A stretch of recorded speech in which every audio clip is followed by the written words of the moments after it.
Selamat pagi, berjumpa lagi bersama Ibu Yeni Yuningsih dalam mata pelajaran biologi.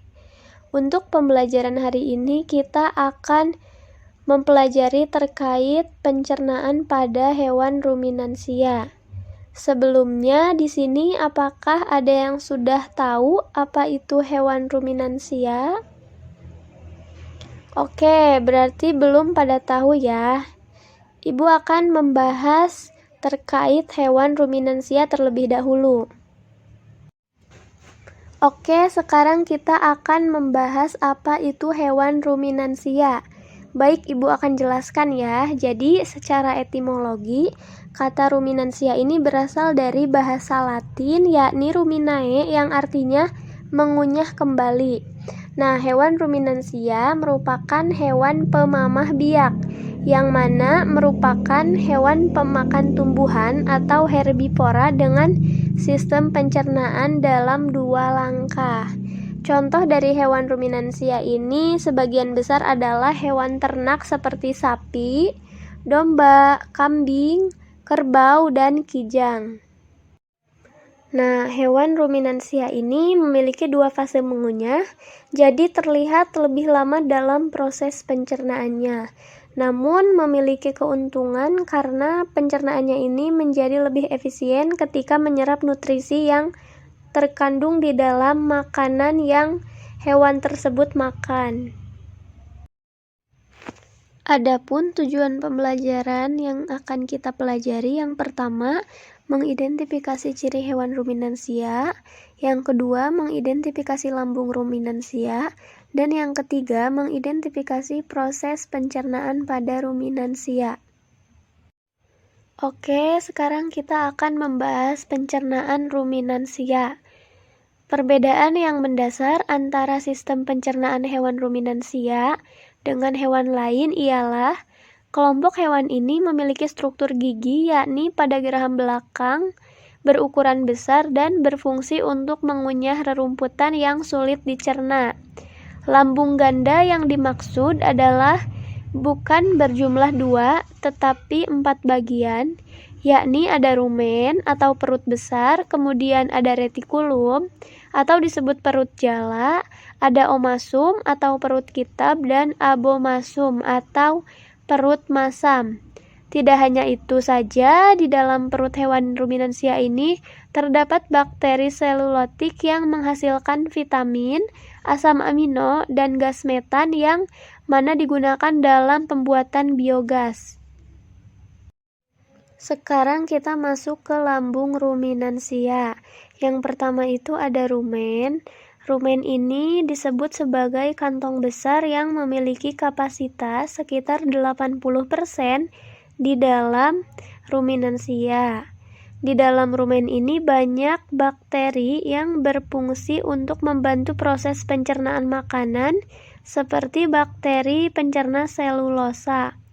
Kemudian yang kedua itu ada retikulum, disebut juga sebagai perut jala, yang fungsinya penahan partikel makanan, terutama ketika terjadi regurgitasi rumen.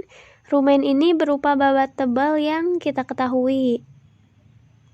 Kemudian lambung yang ketiga yaitu omasum. Omasum ini merupakan bagian lambung ketiga pada hewan ruminansia yang permukaannya dindingnya memiliki wujud lipatan yang kasar dengan 5 lamina atau daun yang menyerupai duri. Di dalam omasum ini akan terjadi pencampuran pakan dan air, yang mana sebagian besar air tersebut akan diserap oleh lapisan-lapisan omasum. Kemudian ruangan yang keempat adalah abomasum. Abomasum ini sering disebut sebagai perut sejati sebab sebagian besar proses pencernaan hewan ruminansia terjadi pada bagian ini. Nah, pada dinding abomasum terdapat kelenjar pencernaan yang menghasilkan cairan lambung dengan kandungan pepsinogen, garam, mukosa, asam hidroklorat untuk penyerapan vitamin B12 secara efisien. Oke, sekarang yang terakhir kita akan membahas proses pencernaan pada hewan ruminansia. Coba kalian perhatikan gambar sapi yang Ibu tampilkan, itu terlihat jelas bagian-bagian dari lambung hewan ruminansia. Proses pencernaan pada hewan ruminansia ini dimulai dari rumput yang dimakan, kemudian dikunyah dan ditelan menuju kerongkongan. Setelah itu, makanan akan masuk ke bagian perut yang pertama, yakni rumen, sebagai gudang sementara dari makanan yang telah tertelan.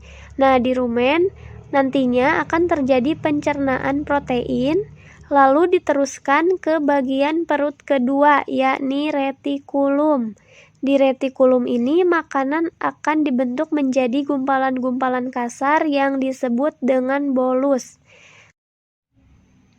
Nah, ketika hewan ruminansia ini tengah bersantai, bolus yang ada di retikulum tadi akan dimuntahkan kembali ke mulut, yang kemudian nantinya akan dimamah untuk kedua kalinya atau dikunyah yang kedua kalinya. Kemudian setelah proses pemamahan yang kedua kali itu, makanan akan ditelan kembali dan diteruskan ke bagian perut, yakni omasum. Jadi langsung ke perut yang ketiga. Nah, di omasum akan terdapat produksi enzim yang bercampur dengan bolus. Setelah makanan hancur, maka selulosa juga akan ikut hancur, yang kemudian diteruskan ke usus halus, lalu ke usus besar, hingga akhirnya ke anus.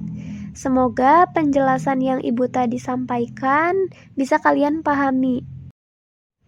Mungkin untuk penjelasan proses pencernaan pada hewan ruminansia sudah Ibu sampaikan cukup jelas. Semoga dapat kalian dimengerti. Ibu cukupkan sekian untuk pertemuan kali ini. Sampai jumpa di pertemuan selanjutnya.